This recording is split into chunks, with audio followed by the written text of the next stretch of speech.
बीडच्या जिल्हाधिकाऱ्यांनी मुख्यमंत्र्यांची भेट घेतली। हे जे 15-16 नावांना सांगताय ते नावांची तुम्ही त्यांना लिस्ट दिली का आणि काय चर्चा झाली एकंदरीत? हे बघा, या नावांची एसपीला मी यादी दिलेली आहे, डिटेल पत्र दिलेले आहे महादेव मुंडेंच्या बाबतीमध्ये काय काय झालेले आहेत, कोणाकोणाचे मोबाईल डिटेक्ट केले पाहिजेत, कोणाकोणाचे जे आहे CDR चेक केले पाहिजेत, याचं डिटेल पत्र मी एसपी आमचे जे जिल्ह्याचे नवनीत जी आहेत त्यांना दिलेलं, त्यांनी लवकरात लवकर आरोपी पकडावे अशा प्रकारची भेट घेतली तुम्ही आरोप केले होते की अटक करण्यात आली होती।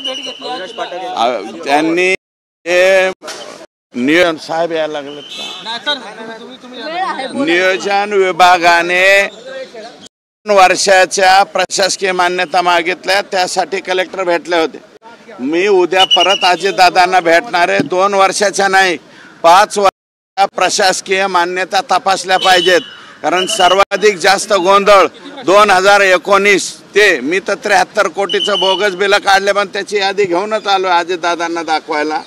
परंतु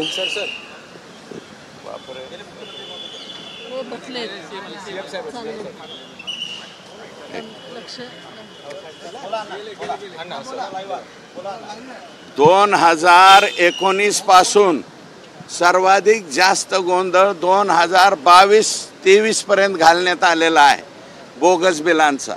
नियोजन विभागाने जी चौकशी लावली ती फक्त 2023-24 आणि 24-25 आत्ताची लावली। मी उद्या अजितदादांना विनंती करणार आहे की ही चौकशी 2019 पासून लावावी, कारण सर्वाधिक जास्त गोंधळ हा 2019 ते 2022 या कालावधीमध्ये